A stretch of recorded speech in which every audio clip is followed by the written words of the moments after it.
tend to this now. A number of political parties have taken turns to pay courtesy visits to the Zulu King, Misuzulu kaZwelithini. They said this was for blessings, counsel and well wishes ahead of next year's national and provincial elections. Ntando Mnyandu takes a look.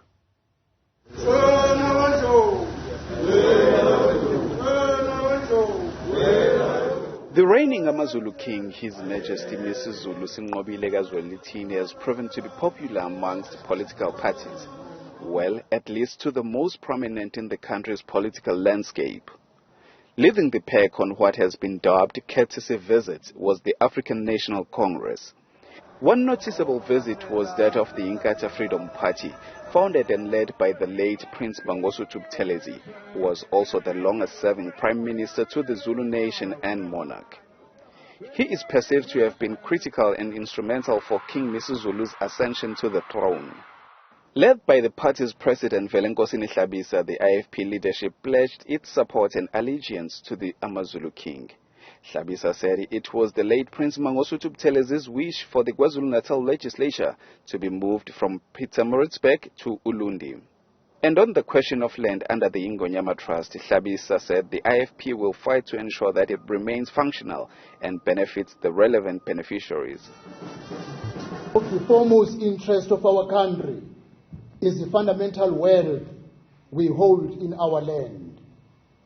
The IFP is proud of our founder, who created Ingonyama Trust, piloting Ingonyama Trust Act through the KwaZulu Legislative Assembly, and placing the land of the Zulu Kingdom securely into the hands of the people under the control and the trustee of His Majesty. We see the difference it has made over the past 30 years to the families of KwaZulu-Natal.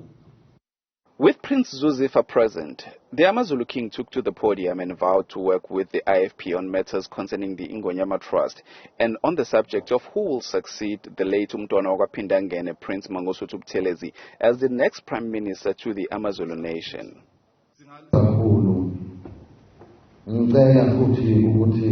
Lemisebenzi umntwana angishiya singayiphothulile angikwazi ukwenza nomunye umuntu ngizoyenza nani. Hot on the heels of the IFP was the leader of the economic freedom fighters, Julius Malema, who said traditional leaders are important in South Africa's democracy since they are the closest to the people. We're formalizing our relationship and saying to His Majesty and the royal family, we will be here on the 10th of February and will also be here campaigning for the elections. So they shouldn't be shocked when they see the red berets on the streets. Izinduna and Izinkosi must be briefed that there is an organization called the EFF which will be going up and down in the KZN. We wanted to make sure that we strengthen our relationship with the royal family and traditional leadership and work with them closely to ensure that we deliver services to our people. So His Majesty gave us his blessings. He was so happy to see us and reminded us that the royal family and His Majesty welcome all political parties. The EFF leader also lambasted the killing of Amakosi and political leaders in KwaZulu-Natal. Concerned about political killings and the killings of traditional leaders, there shouldn't be a killing of anyone by anyone for whatever reason. No one is justified to kill people.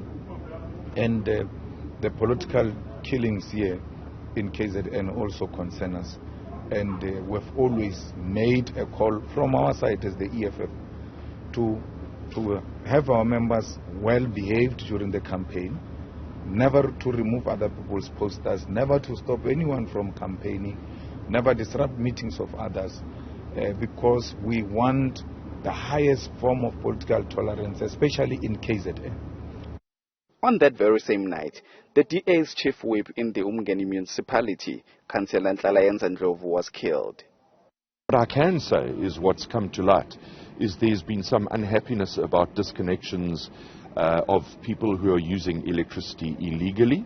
And of course that's something that hopefully over time we can determine whether that in fact was the cause of the dreadful killing. Rogers said his party wanted recommendations of the Morane commissions to be implemented as a matter of urgency. We as the DA have been driving this issue.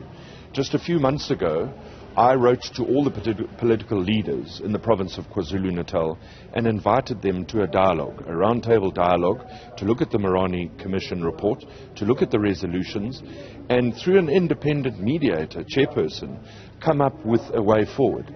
The sad reality is only one political party actually bothered to respond. So I suppose it's a bit like herding cats, very difficult. But we will nevertheless continue to drive, and that's why we raised it with His Majesty. That's why we raise it with church leaders.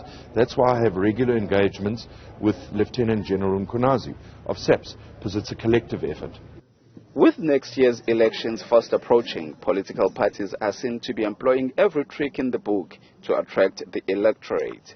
Visiting traditional leaders is just one of their many strategies. For Newzroom Afrika on Channel 405, I'm Ntando Mnyandu in KwaZulu-Natal.